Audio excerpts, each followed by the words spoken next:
Good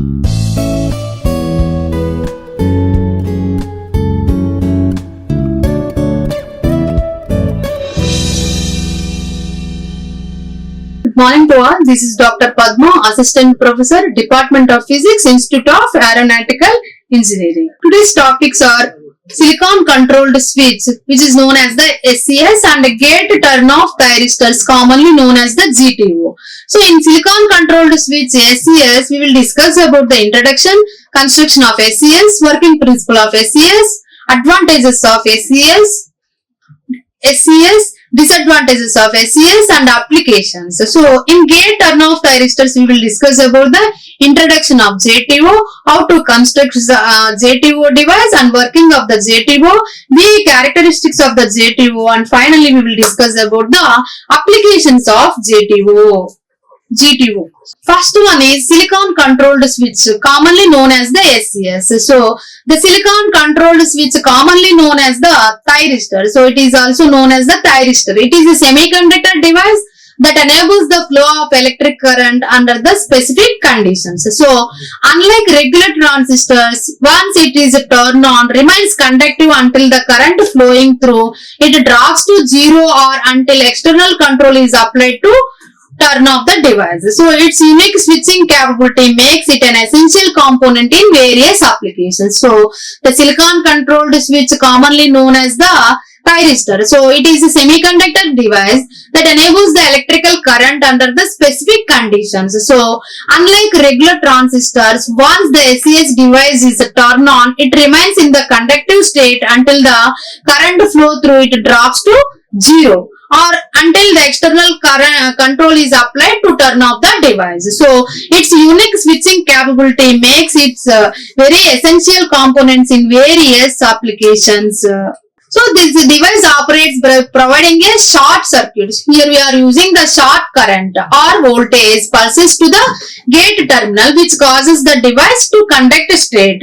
Once activated, it is continues to conduct current from the anode to cathode until the current through it falls to below a certain threshold or the voltage across it reverses. So this behavior enables it to act as a solid state switch controlling the flow of electricity in the circuit. So the device operates by providing the short current or voltage pulse to the gate terminal, which causes the device to conduct. Once activated, it is continues to conduct current flow the anode to the cathode until the current flow through it below a certain threshold voltage or voltage becomes reversed. So this behavior enables it to act as a solid state switch controlling the flow of electricity in the circuit.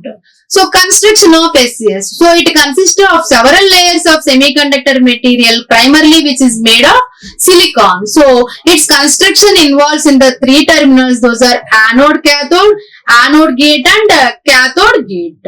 So it consisting of the several layers of semiconductor material, which is mainly fabricated with the silicon. So it construction involves in the three terminals, anode, cathode, and anode gate and cathode gate. So anode A. So the anode is a major terminal of the SCS. So it is usually connected to the positive side of the power supply or load in the circuit. So elements enter the gadget through the anode terminal. So first terminal is the anode. Anode is a major terminal of the SCS. So it is usually connected to the positive side of the power supply. Cathode. The cathode is the other major terminal of the SCS. It is usually connected to the negative side of the power supply or load in the circuit. So electrons exit the gadgets through the cathode terminal. So anode and cathode are the two important terminals. And next one is the anode gate. So anode gate is G1. So in certain SCS designs, the anode gate serves as the extra terminal. It is a extra terminal. So it controls the device's switching behavior by supplying a tiny positive voltage to the anode gate in relation to the cathode. So the SCS can be activated, allowing the current to flow from anode to cathode. So in certain SCS devices, the anode gate serves as the extra terminal. So cathode gate J2. So the cathode gate, like the anode gate, it is an extra terminal in some SCS devices. So it is used to activate to control the device by introducing a tiny positive voltage to the cathode gate above the anode. So the SCS can be induced to conduct, allowing the current to flow from anode to the cathode. So these are the construction of the SCS. So anode gate, cathode gate and cathode. So this is the symbol of the SCS device. Anode positive, cathode negative, anode gate and cathode gate. So working principle of the SCS. So the operation of the thyristor relies on the phenomena is called latch up. So in its off state, it prevents the flow of current between the anode and the cathode. So in off state means there is no current flow. When a positive voltage is applied between these terminals, the device remains in its off state until a gate pulse is applied. So until the gate pulse is applied, the device remains in the turn off state. So the gate pulse triggers the latch up process, causing it to turn on and allowing the current to flow from the anode to cathode. Once the trigger started, this thyristor remains in the on state until the current flowing through it drops to zero or until external control is applied to turn off the device. So the operation of the thyristor relies on the phenomena of the latch. So in its off state, it prevents the current flow between the anode and cathode. When a positive voltage is applied between these terminals, the device remains in the off state until a gate pulse is applied.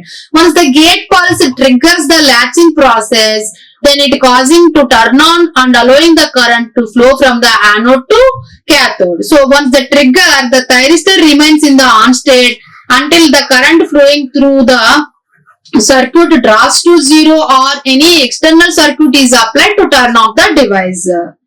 So advantages of SCS. So it has the high efficiency, it has the robustness, reliability and long lifespan. This thyristor is cost effectiveness and high power handling capability, and it has the fast switching speed. These are the advantages of the silicon controlled switch.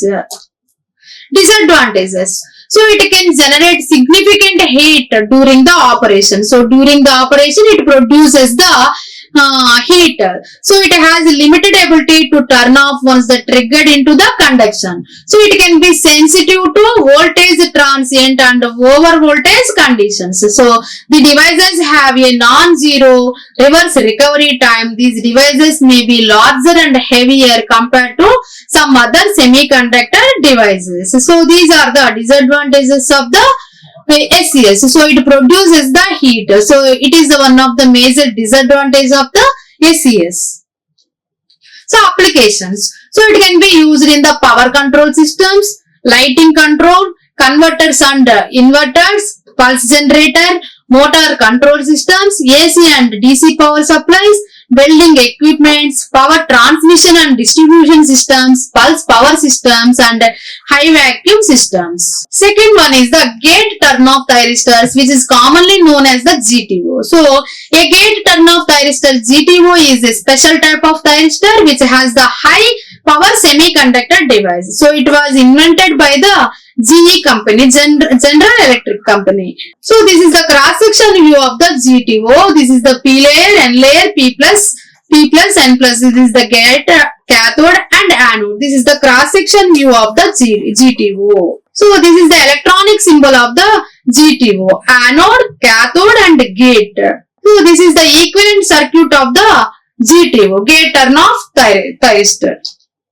So this is the symbol comparison between the SCR and the GTO. So here anode, cathode, gate and also anode, cathode and gate. This is the equivalent circuit of the symbol comparison of the GTO. So this is the structure of GTO. Here middle one is the N layer. So N plus layer is acting as cathode, gate and anode. So these are the gate terminal, cathode. J1, J2, J3 are the three junctions. This is the basic structure of the GTO. So consider the structure. which is almost similar to the thyristor. So it has the 4 layer and it has the 3 junctions. J1, J2, J3 are the 3 junctions and PN are the 4 layers.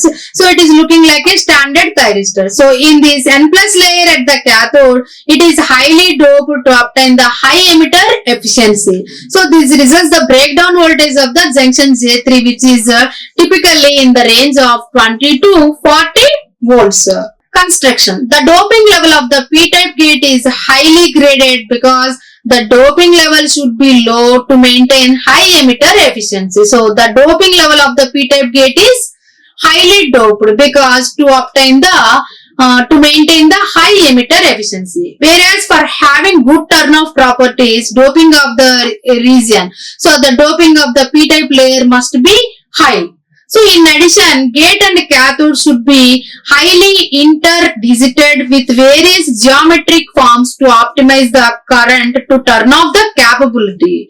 So here the p-type region and n-type region, those are heavily doped materials. So the junction between the P plus anode and N base is called the anode junction. So the junction in between the P plus anode and N is the base region. So it is called anode junction. So the heavily doped P plus anode region is required to obtain higher efficiency anode junction. So it is a good turn on properties to achieve. So however, the turn off capabilities are affected with such GTOs. So the junction between the P plus anode and N base region is called as the anode junction, and P plus anode is a heavily doped region which is required to obtain the higher efficiency anode junction. However, the turn-off capabilities are affected with such type of GTOs. So, working of the GTO. During the turn-on, GTO is similar to the thyristor. The operation is similar to thyristor. So, the first quadrant characteristics are the similar to the thyristor. When the anode is made positive with respect to the cathode, the device operates in the forward blocking mode. By the application of the positive gate signal triggers the GTO, which is in the conduction state. So these are the VI characteristics of the GTO. So this is the on state. So here the gate triggered turn off, and here the gate triggered turn on. So it is a forward blocking state. It is a forward reverse blocking state. Here this is the breakover voltage. So this one is the forward bias voltage. These are the VI characteristics which are very similar to the thyristor characteristics. Applications. It is used as a main control device in the choppers and inverters. Some of these applications are, it can be used in the AC drives, DC drives or DC choppers, AC stabilizing power supplies, DC circuit breakers, induction heating and other low power applications. These are the applications of the GTO. These are the references used for the semiconductor devices. Thank you. Like, share and subscribe. Hit the bell icon for more updates.